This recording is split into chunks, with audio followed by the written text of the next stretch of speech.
Omagyanatimirandhasya Gyananjana Shalakaya Chakshurmilitam Yena Tasmai Shri Gurave Namaha. Today I'm going to speak about selflessness as a principle of Brahmacari life and some of the particular implications of that. I'm bringing this up, there's a particular situation facing me. The nature of Kali Yuga is that it's so insidious. Do you know what the word insidious means? You'd like to try and define it? Give a quick definition of it. Insidious. I'm just saying because I think the others don't. Do you know what insidious means? You're an MA in English, is it? You're an MA in English, I heard? BB, what does that mean? BA in English, yeah. Yeah, so do you know what insidious means? Insidious. Okay. Insidious means something very, evil, dastardly, yeah, evil, dastardly, harmful. Malevolent means of bad intent, and often subtle also, subtly malevolent, and that means that you may not immediately detect its symptoms. So Kali means kalahal. You don't know what that word means. Everyone. I'm speaking here to 6 devotees from India. Do you know what kalahal means? Do you have that word in Tamil? No. Kalahal means quarrel, dissent.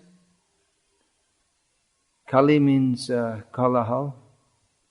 So the nature of Kali Yuga is so insidious that even between guru and disciple, in which that is supposed to be a relationship of deep trust. Actually, between a real guru and real disciple, that means spiritual guru and spiritual disciple, because there are also family gurus who perform more like a priest, or there may be gurus for teaching music or dance. But even in that, the relationship is supposed to be very close, but that trust is supposed to be there even more than one would trust one's own parents, which in traditional cultures the trust is very deep, not in the modern age. So anyway, in Kali Yuga, Kali is so insidious that even between guru and disciple there can be misunderstandings. Kali Yuga, especially Kali, the personality of Kali, especially enters in the 5th place he was given for dwelling by Maharaj Parikshit, where there is gambling, animal slaughter, illicit sex and intoxication. These are all places of Kali. But Maharaj Kali said, well, there's no place where in your kingdom where these exist. So then he was allowed to reside in gold. And nowadays all the gold is locked up and we have imaginary money or theoretical money. At one point there was gold coins, then it became paper money, and then plastic. And now it's mostly all theoretical. It just doesn't exist. You just write, plastic. You just write, you sign $20 billion from one account to another. But it's just theoretical. There's no actual. Anyway, that's not the main point of what I wanted to discuss. I wanted to discuss the principle of selflessness. Oh, okay, well, as going off on tangents, I'll just go off on another little one. This morning, when you were singing the Tulasi Arati Kirtan, for the second day in a row, you sung Seva Adhikara. The word is Seva Adhikara. There's no word as Adhikara. which shows that it's a long-standing parampara. This is going on for many, many years. When I first joined, there were devotees improperly singing Seva Adhikora, and still it's going on. So you can see it's a small thing, but it's wrong. So it's better to do it right. So, the basic principle of Brahmacari life in ISKCON, or in a spiritual organization, is that we come for spiritual life. We come for spiritual, not material gain. That's understood. That's supposed to be the situation. We come to serve. That means selflessness.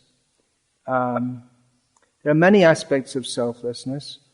One of them is that one agrees to be controlled. One voluntarily agrees to act under authority. Another is that one is supposed to have minimal possessions. The minimal possessions are described actually in Srimad Bhagavatam. We don't exactly follow that. There's the mekhala, the belt made of munja grass, I think it is, and a stick. Brahmachari has a stick. Well, that's one less thing that brahmacharis don't have nowadays. But anyway, the idea is minimal possessions. Nowadays, it seems the minimal possessions also include some kind of audio playback device, cell phone, which is essential for everyone in the world. Right? If you don't have a cell phone, you cannot live in this world as a proper human being. I don't want to live in this world. That's why I never had a cell phone. All such necessities are there. Brahmachari traditionally has an umbrella. Have you seen the picture of Vamanadev? He always shown with an umbrella. Brahmachari with an umbrella. Anyway, the point is to have minimal possessions. And Brahmachari life is especially meant for practicing and training in nirmama nirahankara. Nirmama means I don't have a sense of non-possession. Mama means mine, and nir is negating. And nirahankara. Ahankara in the material world means to think, I'm a very big person. I'm very important. So, nirmama nirahankara. This training is there because in the material world, the general sense is Ishvaro hamaham bhogi. Ever heard me quote that before? Almost every lecture. Because that is what we are trying to overcome, this mentality to understand that Krishna is the controller and the enjoyer. I am not. So, nirmama nirahankara. These words come up in Bhagavad Gita in sequence. Nirmamo nirahankara. In the Krishna's description of the devotee in the 12th chapter. So, one is supposed to practice this rigorously in Brahmacari life. That again, practice. It may not be fully internalized, but that practice is there. And by performing it externally, one is supposed to imbibe that internally, that one's consciousness is purified by that. So that is done. We learn of traditional Brahmacari life, how the Brahmacharis, they would live very simply and serve their guru completely selflessly.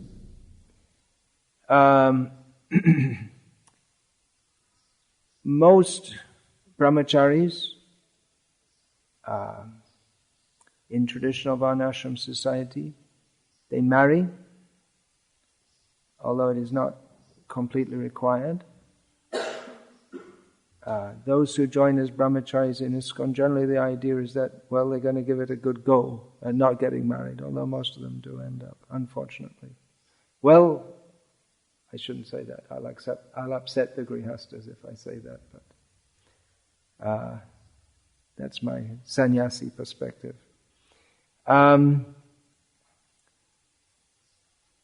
Marriage, means within the Grihastha ashram, which is also meant for purification, there is some small allowance, some allowance for indulgence to some degree for the Ishvaroham Aham Bhogi principle. But the more one takes that allowance, the more one goes away from Krishna. So Grihastha life is also meant to be an ashram, a place for purification. But a Brahmacari life is meant to be very rigorously living on the principle of nirmama nirahankaraha. Now, there's a problem when a brahmachari tends towards grihastha ashram. He's not properly situated. The problem is that he requires that marriage. I'm speaking here in generic terms. That means this is not just something regarding one person. This is a common syndrome, which we've seen again and again and again. Now, as I said, the brahmachari is supposed to have minimal possessions and work and serve under authority. And in the beginning, that may be very strict, just like for young children, that is very strict. But as they get older, they're given more level of independence. In the beginning, the children need to be totally controlled. They can't do anything for themselves, but gradually, as they learn and they become able to do things for themselves, and they gain some measure of independence. And brahmacharis in our ISKCON ashrams also, at some point they're given some level of independence and responsibility. That's wanted, at least. Well, I heard one temple president once, actually I've heard this more than once, that say that wouldn't it be good if all the brahmacharis would just do I actually heard the word like robots. But I don't agree with that, because human beings are not robots. Living beings are not robots. And Krishna has us with limited independence. Robots can't love Krishna. So our limited independence, that has to be developed and exercised so that we naturally tend toward Krishna. Or our natural tendency to Krishna is awakened. Now, so some level of independence is given. That means some responsibility. Some responsibility is meant to go with that. And devotees, they may be given some responsibility within the mission also, apart from personal responsibility. Personal responsibility to get up in the morning, for instance. It's not that it should always be forever that a devotee has to be woken up and shaken, and one is supposed to become personally responsible for washing your own clothes and things like that. So, apart from individual responsibility, one may be given responsibility over others, to become somewhat of a leader, or to take up some particular service in which one is not particularly supervised. Is given the independence to do that. Now, as soon as one is given responsibility, there comes the question of possessions and control. Or maybe not exactly possessions, but a leader may be heard to say, "Oh, these are my men," or he's supposed to take. If you take responsibility, for instance, for the microphone, to use an example, then it's almost as if it's yours. It's almost like that. You're using it in service, but you take the responsibility, you look after it. And there may be more and more things given to you. And you may have control over people to some extent. You become their authority. You may be working under another authority, but you have authority over others. So,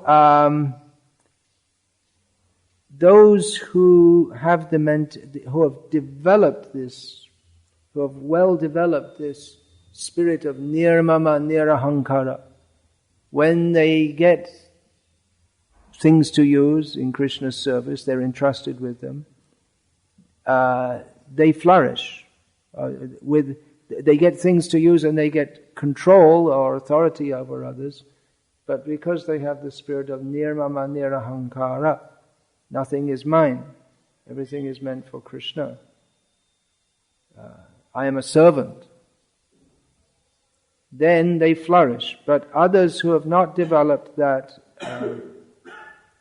then they flounder. Flourish and flounder. Flounder literally means like a fish which is taken out of water and it's flapping about. It doesn't do well. So usually someone new in devotional service, it's best not to give them much responsibility, because many times we see, especially new devotees, they may be materially very capable, but if they're spiritually not developed, then we see in many cases that by the Ishvaro Hamaham Bhogi tendency, they don't,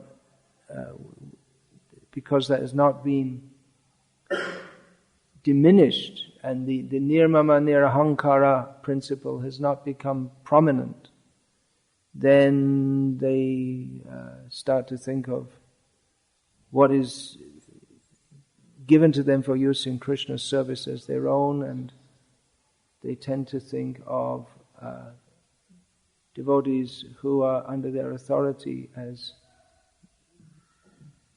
instead of seeing them as prabhus who are to serve by directing them, they start to see them as actually subordinates in every sense of the term. So we've actually seen that many times, that people who are devotees who are given responsibility prematurely, they often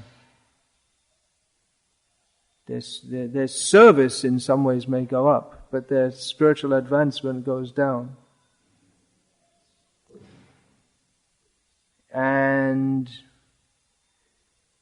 that tendency towards Ishvaro Hamaham Bhogi consciousness, that naturally leads one toward Grihastha consciousness, or even non-Krishna consciousness, rather than the Brahmacari consciousness. Now, in that consciousness, though one is working with or serving, one tends, because of the lack of nirmama nirahankara and the prominence of Ishvaro Hamaham Bhogi consciousness, then, you know what these terms mean? Okay, good.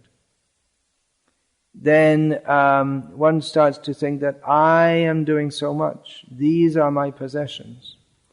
And it's quite common that brahmacharis who have come with a motive to serve and for spiritual advancement, when they become householders or they're tending toward family life, they start to think, I worked hard for so many years, now I have nothing.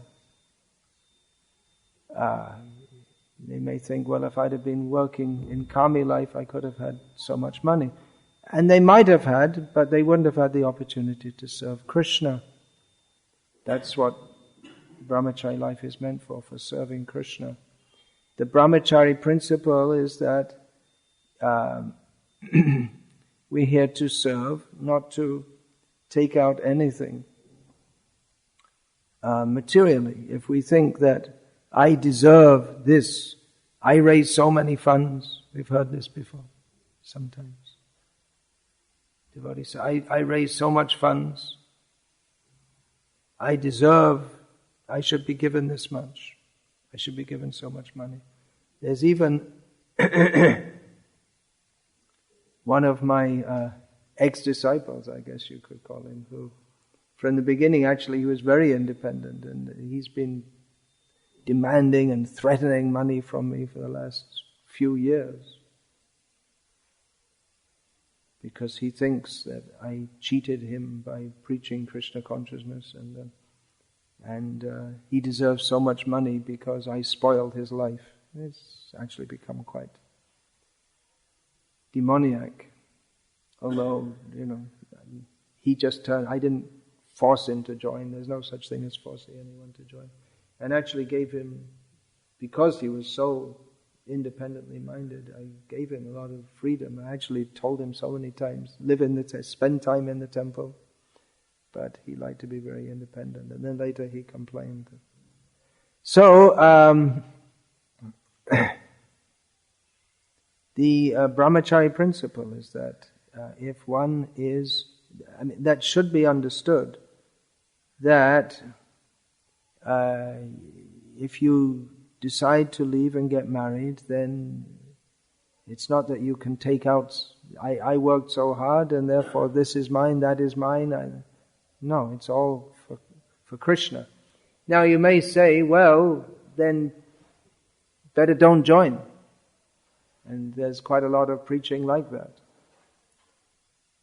So something, not exactly. When we say preaching, we mean that which helps one to come to Krishna. But there's quite a lot of preaching like that all over the world. If someone is thinking of joining full time, it must be definitely it's in America also. People say, no, you have to think of your future. What will happen if you decide later that you want to be married or do something else? You don't want to be full-time dedicated. You have to look after yourself first because no one will look after you. And it's true that devotees should know this, that ISKCON as an organization does not commit itself to look after devotees for their whole life if they do a few years of service, or give them what is called a golden handshake. Do you have that saying in America? You know what that means. But they don't know what it means. I'll explain. Golden handshake means someone's been working in a company for some years, and then they leave. And when they leave, the company gives them some sum of money as a kind of appreciation or something like that. So we don't undertake to do that. Srila Prabhupada did want for Grihastas the arrangement of rural communities where they can live simply, and that's also good for nirmama nirahankaraha, rather than this rajasic society which promotes the consciousness of Ishvaro Aham Bhogi, and one is considered advanced in civilization the more one has possessions and the more one is expert in sense gratification. Whereas Brahminical culture means the more one is advanced in nirmama nirahankaraha, he's more advanced. So Srila Prabhupada wanted that. To date we haven't done very well as a society in establishing that, but at least we can say within our small circle here, we are making some steps toward that in Gujarat, Andhra Pradesh and Tamil Nadu. So,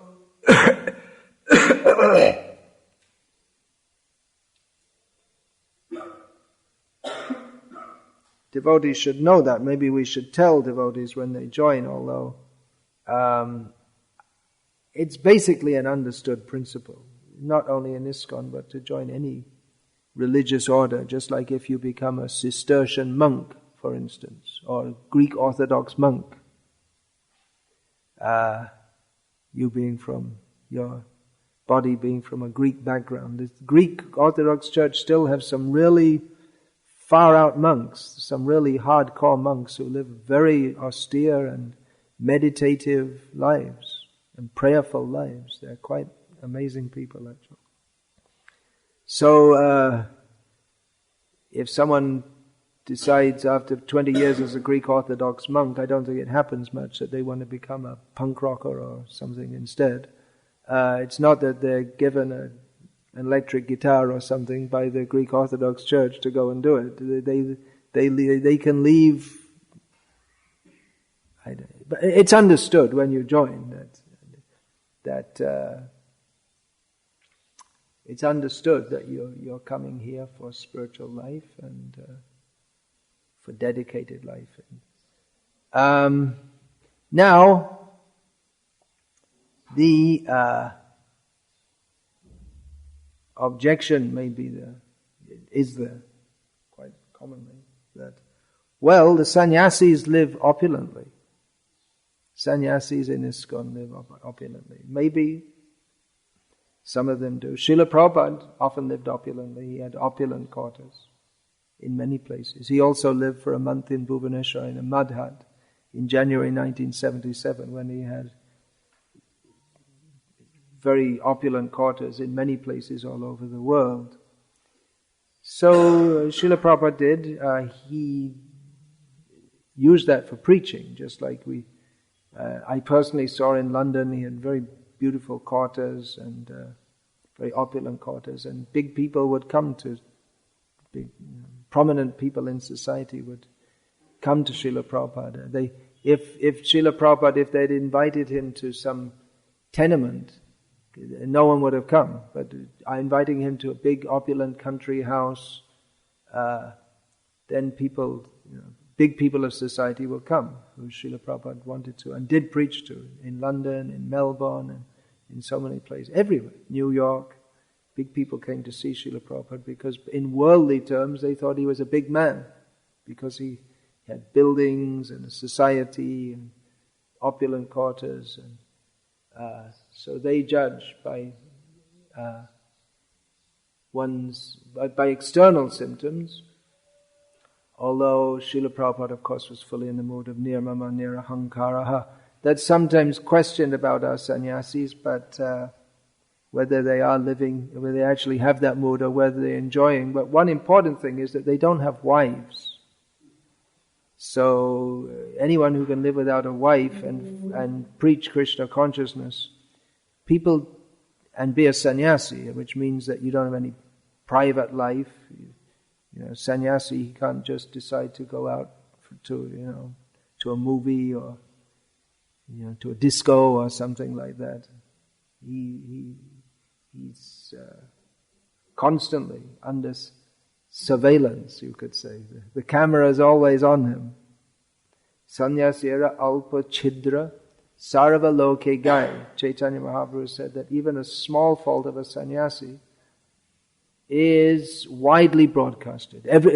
Not widely broadcasted, everyone shouts it out. So, people tend to give donations to sannyasis. If they did decide to have a wife and all this kind of thing, then people wouldn't give it to them, but they'd give it to them because they have that renunciation, which isn't so easy to maintain that and to be an example for others.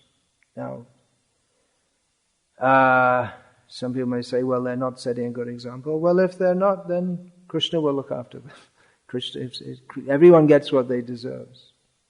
You may say also that many leaders in our society, they live very well, and even the brahmacharis, in many cases, they may be living comfortably and opulently and maybe pilfering. Or pilfering means doing small-time stealing, or even more than they may be even.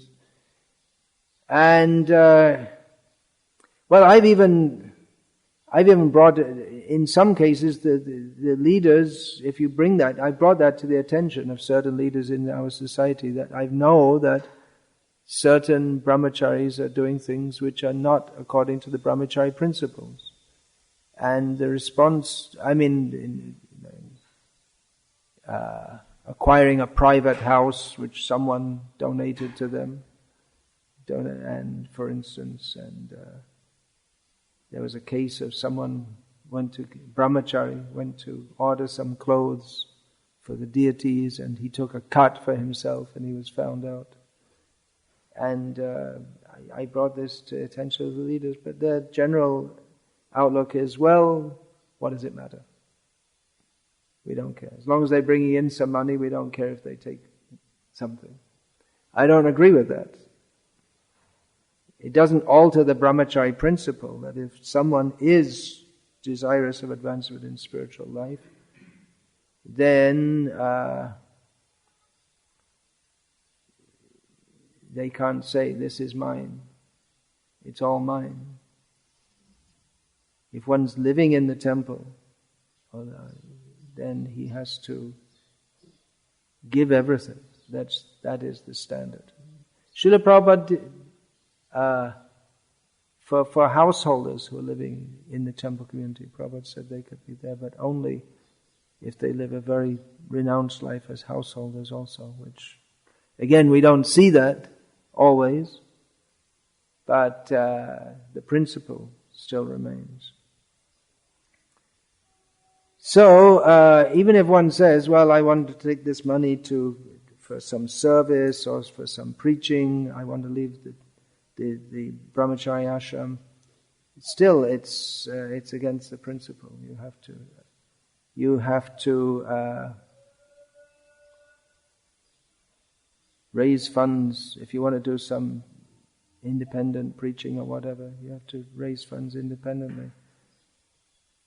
That's otherwise what happens is, it's just like one of my Brahmacari disciples, he fell in love with some girl from the congregation in the particular city he was living in, and wanted to marry her, and although we tried to stop that, he went ahead with it. And I didn't want him to live or be in the temple community, because I said that, well, if he gets away with it, so to speak, then, although we know he's a good devotee in many ways, but this is it's a serious blemish of the serious deviation from the Brahmacari principle. And if he does it, then others may also think, well, I like that girl over there. Why don't I, talk to her a little bit, and then maybe I'll marry her. And so I put this to the temple president, but he wanted to engage that devotee anyway, which is now going on. In many ways, the devotee is serving well. But recently, we heard that another so-called brahmachari who's making friends with local girls, he had commented that, well, it's okay, I'll go ahead and do it anyway, and just like that other one, for some time they'll be a little angry, but then it'll be okay. So that's what happens. If you allow someone to set what is a bad example, then others will take that as a license to do the wrong thing. So it's better to maintain principles. Now you may think, well, this isn't very realistic. We're living, realistically speaking, we're living in an ISKCON society where we can't exactly, due to the very nature of the problem, we can't exactly say how much, but probably there have been many crores of rupees in India, many millions of dollars outside of India, of ISKCON's money, which is meant to be Krishna's money, which has been mismanaged, spoiled, misappropriated, which is a polite word for stolen. So, what does it matter, it just, in this, the small world of Bhakti Vikasa Swami, and what does it matter if a few rupees here and there? But again, the amount we're talking about thinking about is small, although for the people you see building the buildings, who the Dalits who become the Mazdurs, for them it's not a small amount. People who they're living well below the poverty line. For them it's not a small amount. But anyway, it's all Krishna's money. I personally try to live by the principle that everything for Krishna, nothing for me. What is that? Idam Narayanaya Namama in the Yajna. We say this is all meant for Narayana, not for me. This nirmama nirahankara principle we should remember. Smaran nityam anityatvam. Remember, everything here is temporary. We come into this world with nothing. We leave with nothing, material, no possessions. Factually, I possess nothing. But if the things which come into my care, they can be used either to go to Krishna by using them in Krishna's service, or to go to hell by thinking that this is mine. Actually, Prabhupada said that if we spend even a farthing means like a paisa, for our own, if we collect money in the name of Krishna, but we spend even a farthing for our own sense gratification, then we go to hell. It's a heavy statement. That's right there in perfect questions, perfect answers, which you're distributing every day. So nirmama, nothing is mine. And nirahankaraha, just remember, we're very, very, very tiny little beings. We have a short life, and we're just tiny little beings on a tiny little planet, and who are we? We're so insignificant. So we should try to cultivate that consciousness. I try to cultivate that. Everyone should try to cultivate that. That's spiritual life. That's especially in Brahmacari life. We're here to learn these things. So this is the principle of selflessness. There's also a principle of pragmatism. Well, that's not actually pragmatism isn't really a principle, but pragmatism is the practical side, you can say. That sometimes if we insist on principles which are not, we don't have the power, because we're not Ishvara, we're not Krishna. We don't have the power to implement them. Then we can unnecessarily get into, or undesirably get into a big mess. Just like to give an example, which is not really contextual to this particular discussion. There was a young girl in America many years ago. She must be middle-aged by now. She joined ISKCON. She was underage, means she was not of the age of legal consent to act independently, which is probably different in different states, isn't it? Is it? I think she was about 14 years old, which is probably underage in every state. So she joined ISKCON. She joined a temple. And she told the devotees that I'm unhappy at home, I want to be a devotee. And the temple sheltered her, and the parents were trying to find her, and the devotees were lying to the parents and moving her from temple to temple, and which was illegal.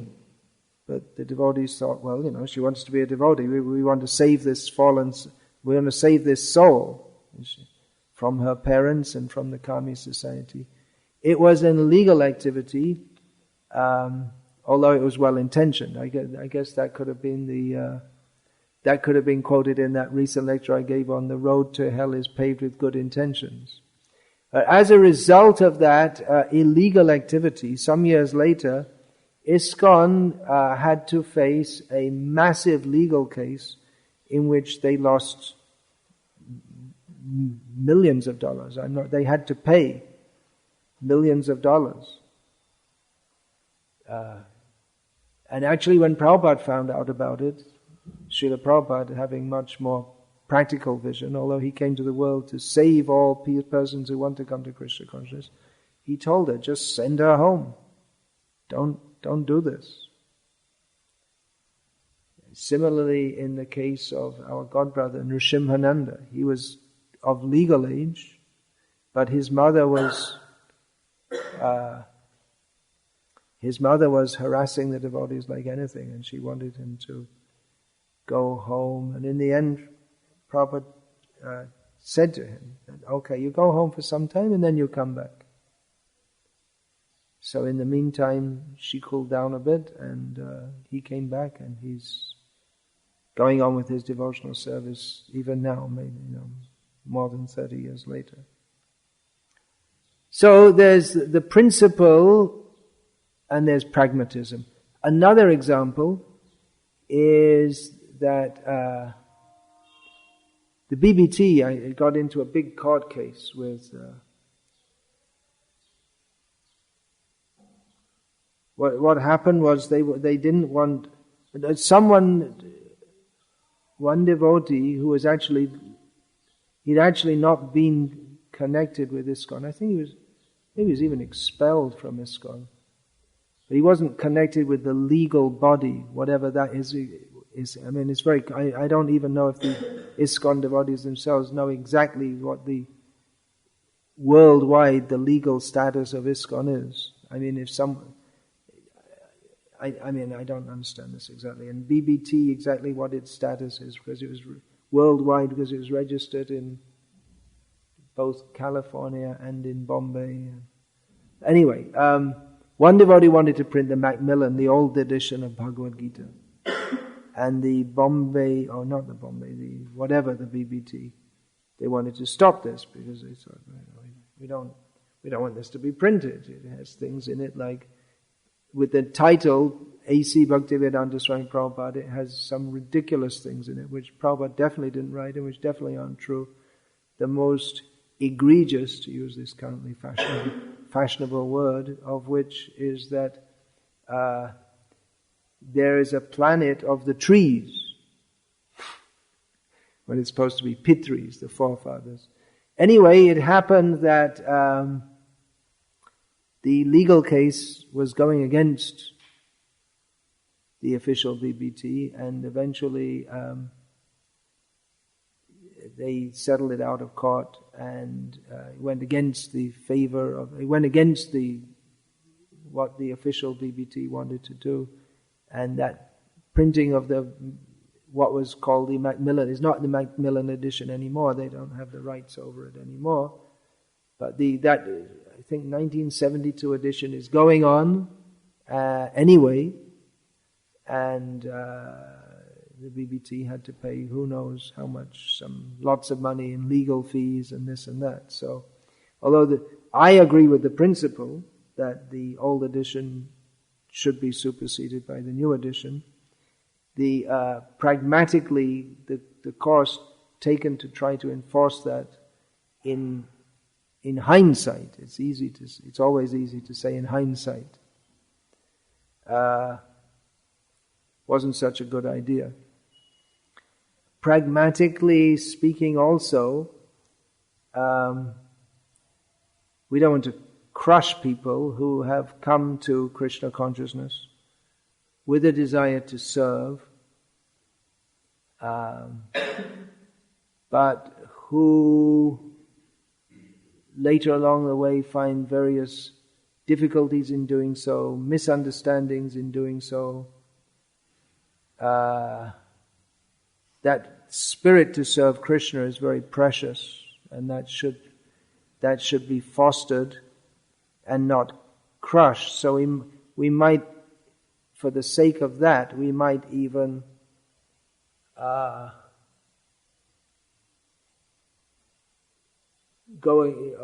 not fully strictly try to uphold this principle. That could be a consideration also.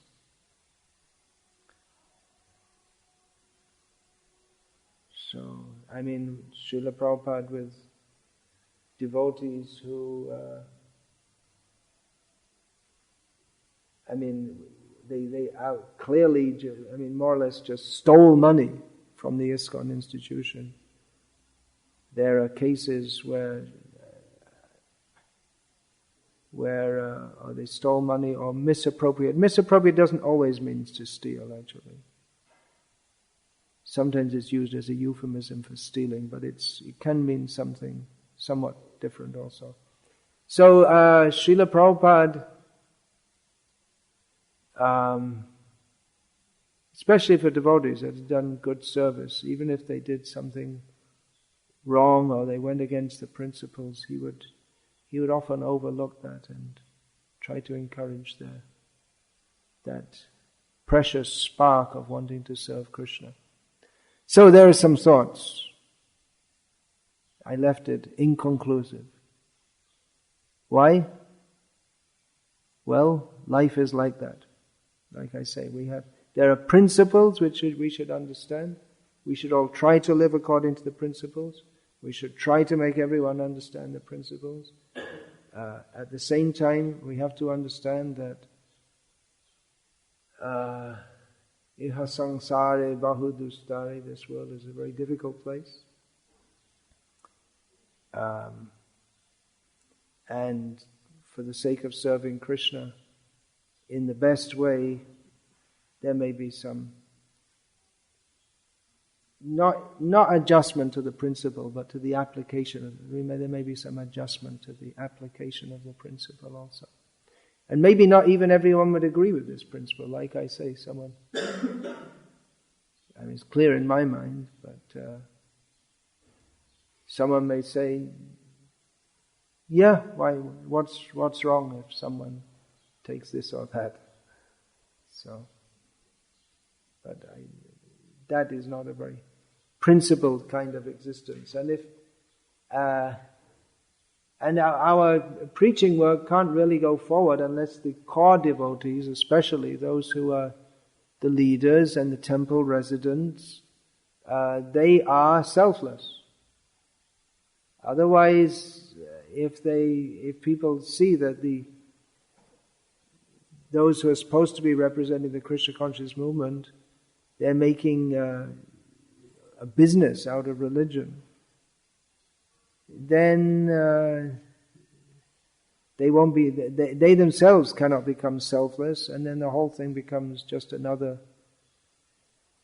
materialistic religion. There are already so many of them, so we really need devotees to be selfless. And if some devotees are not able to practice that fully, then we should try to help them adjust to that circumstance also, as much as is possible. Okay, any questions or comments about this? Yes.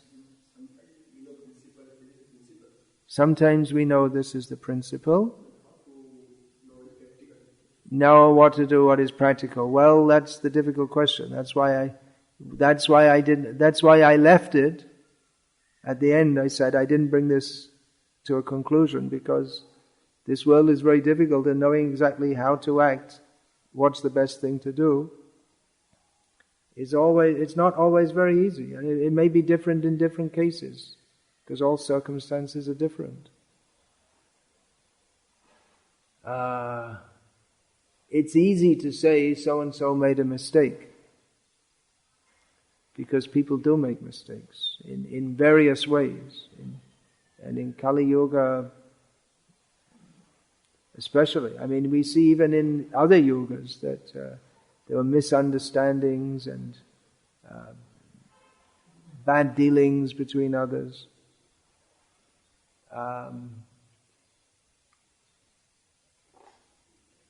So exactly what's the best thing to do? It's not fully predictable how people will react to what you do. or how things will work out. Maya, her job is to make this world difficult. And it's not that when we join a spiritual organization that automatically everything becomes just easy. Rather, we in Krishna consciousness we have to face so many difficulties as tests from Maya. Therefore, we should be Krishna conscious and be Padma Patramivam Bhasa, like a lotus leaf which is born in mud and sits on it, but is beautiful, not of the nature of mud. That's the flower. Well, the leaf is on the water, but water doesn't stick to it. If you put a drop of water on the lotus leaf, it will kamala dala jala jivana talamala. It falls down. So how to apply it? Well, that's called wisdom. Wisdom means how to live according to principles in a world the very nature of which goes against all wisdom. It's this kind of circular definition. How to live sanely in an insane world by seeing the underlying principle that we are meant for service to Krishna. That's supposed to come with age and experience. If one lives in this world cultivating spiritual knowledge, then gradually one is supposed to become wise as he learns the practical application of that. Generally it's thought that old people are wise, but if one spends one's whole life watching TV, then you grow up to be an old fool. No. Whereas there can be a young wise man also, if he's imbibed the message of Shastra. That may be also from previous lives, as one is picking up from previous lives. Yeah, anything else? Any more thoughts on this, on these grave topics, heavy topics?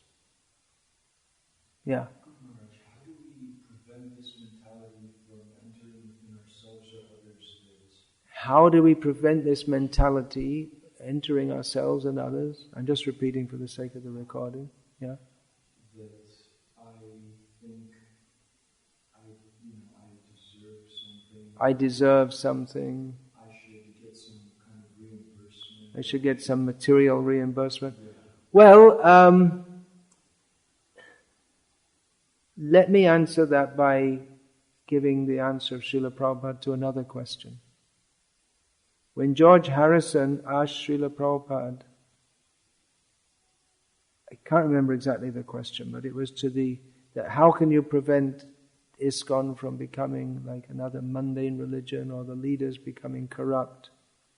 Prabhupada said if they follow all the principles and chant 16 rounds, how can you maintain purity, he said.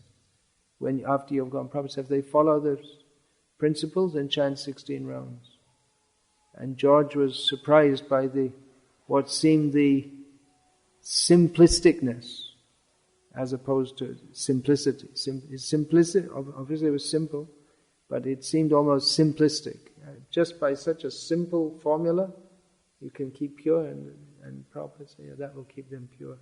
And we see that again and again and again, Srila Prabhupada in his letters emphasized that devotees, they should rise early, chant 16 rounds, associate with devotees, follow the morning program, all these different things. He emphasized again and again and again. So if someone is not doing that, they're having problems, and so that should be enforced. It may be in case some people actually do that and still They're difficult cases. But they're doing that should gradually purify the heart. Whereas if one doesn't do that, then already it's a sign that, first of all, he shouldn't be living in the ashram anyway. Second, that he's in poor consciousness. So that should be insisted on for brahmacharis. And then there are other considerations, health consideration. But it's probably better if a devotee has a long-standing health problem. Again, these are complex questions, that they shouldn't live in the ashram. They should be in a hospital or something, or maybe go home. Because the ashram is meant for people who can give and contribute. The ashram is not supposed to be a hospital. Of course, if devotees are sick, we should look after them. But if they have long-standing health problems, then maybe they should, by which they're not able to follow sadhana for years together. Well, myself, for over a year, shortly after I took sannyas, I couldn't do much, actually. I had headaches and I could hardly speak, but I made it through the morning program pretty much every day. But after that, I couldn't do much else. I was living in Baroda.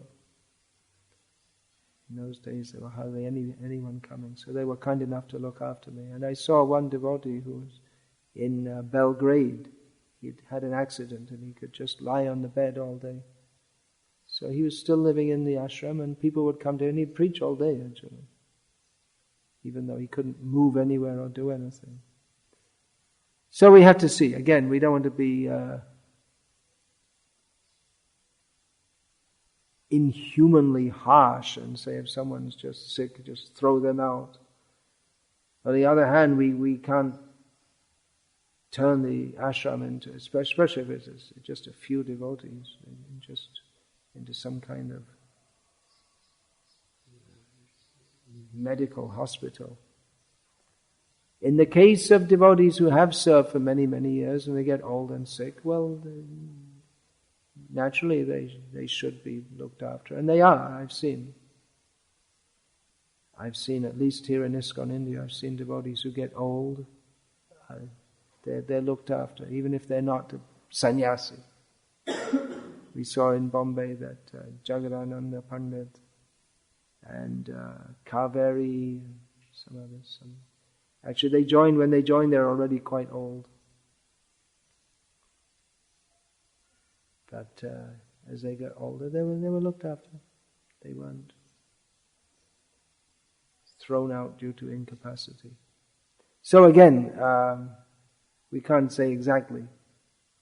How should we help others? Yeah, well, we should try to spot the symptoms early,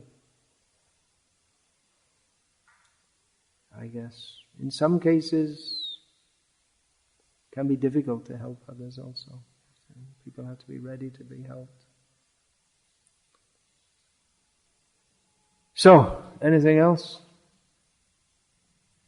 Kshurasya dhara nishita duratya durgang patas tat kavayo vadanti. It's sharp like a razor's edge. This path is sharp like a razor's edge. Difficult to traverse, according to the learned. But by Krishna's grace, we can cross over.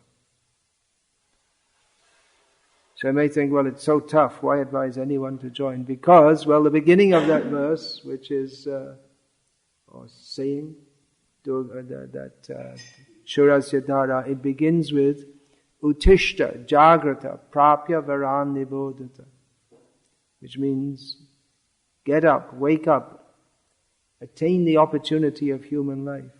Now's the chance. If we say, look to your material well-being first, well, then you're going to remain in the material world forever. Sometime we have to take the what may seem from the material perspective a risk, and jump into Krishna consciousness and hold on for the mercy of Krishna. And as we also learn from Bhagavad Gita, swalpamapyasya dharmasya trayate mahato bhayat. Even if whatever one does in Krishna consciousness is always for one's eternal benefit. In that regard, Srila Prabhupada also quotes Tyaktavasva dharmang charanam bhujam hara bhajanna phagvo tapatit tato yadi yatra kvava bhadram abhudamushakim kovarta apto bhajatang swadharmataha. I didn't quote that verse for a long time. The purport of which is that if one gives up everything for the sake of serving Krishna, if one gives up all one's material duties for the sake of serving Krishna, and in the course of doing so, before one is fully perfect in Krishna consciousness, he falls down, he's not the loser. Whereas on the other hand, if one executes one's material duties very perfectly without being Krishna conscious, then there's no actual gain. So therefore, what from the material perspective might seem heartless, merciless, according to Daksha and others, preach to people to give your life to Krishna. Actually, we are followers of that renegade Narada Muni, not Daksha. We offer our full respects to Srila Narada Muni.